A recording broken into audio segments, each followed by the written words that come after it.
Reign of Supermen. I've never read the Reign of Supermen comic, so I don't know how much this adaptation of that story has changed from the original comic. I've only seen the Max Landis parody retelling of the comic, which was really fun to watch as a kid. It features guest stars like Elijah Wood. I'll leave a link in the description below. This movie takes place after the Death of Superman movie, where we find a grieving Lois Lane following the story of 4 Supermen that have suddenly appeared to protect Metropolis. There's Superboy Prime, who's this overly confident kid with a fashionable haircut and leather jacket. There's the Superman with a hammer.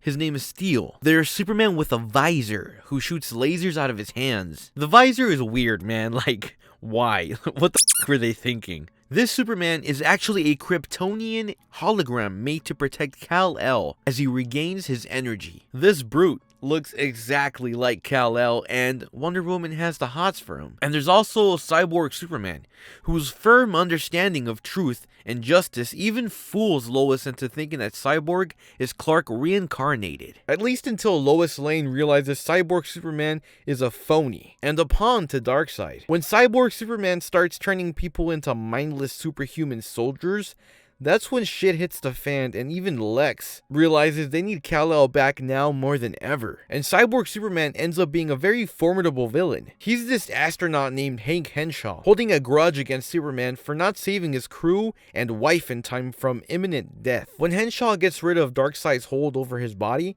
Henshaw looks more menacing than ever, and there is a really cool shots of him looking manic as fuck. Before seeing this movie, I always thought Henshaw was subpar and a phony villain because of Max Landis' parody of the comic, but I grew to love Cyborg Superman because of this movie. I enjoy the DC AMU's version of Lex Luthor, this sleazy corporate head, instead of the tough, cold-blooded Lex Luthor that is depicted in the animated series. There were moments that almost seemed like the filmmakers were referencing him to Trump. Also, funny to see Lex has the hots for Lois Lane. I wonder how Nicholas Holt's portrayal of Luthor will be in the Superman Legacy movie. I also really enjoyed this movie's Superboy. The Superboy I grew up with was the one featured in Young Justice, who is much angrier and aggressive than the one introduced in this movie. There's a cool moment when Lex is about to kill this Superman clone, but is convinced otherwise by the head scientist Donovan. That's when Superboy realizes he's just a business asset to Lex, and doesn't care about his well-being. There's a moment where Lois meets with Wonder Woman, and there's this awkward moment where Lois discovers that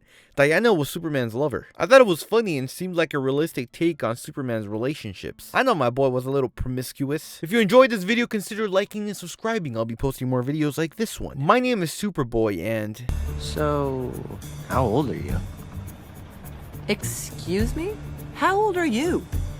Old enough. Okay, babe, hit me up. Word gets around, it karma comes around. Memories are jammed like a novel unbound. All I feel is pain, my demons need to tame. My mind is a puzzle and it needs to rearrange.